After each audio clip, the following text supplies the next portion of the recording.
یعنی جہنمی آدمی ہے یہ نمام۔ اس لیے کہتے ہیں کہ اب جادو جو ہے نا، جادوگر اور یہ اس کے بہت سارے نقصانات ہیں، لیکن کہا جاتا ہے کہ ایک جادوگر سال کی محنت سے اتنا نقصان نہیں کرتا جو ایک چغل خور ایک گھڑی میں اور ایک منٹ میں نقصان کر دیتا ہے۔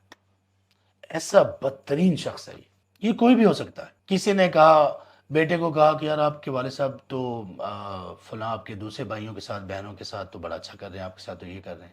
اب بات ممکن ہے یہ سچ ہو، لیکن اس کے پیچھے کیا چیز تھی؟ فساد۔ اس بچے کا دل اپنے والد کے بارے میں، اپنے والدین کے بارے میں خراب ہو گیا۔ آپ کے ابو تو ایسا ایسا کرتے تھے، آپ کی امی تو ایسا ایسا کرتی تھی۔ یہ نمام ہے، یہ قطات ہے، یہ جنت میں نہیں جائے گی، بے شک بات سچی ہو۔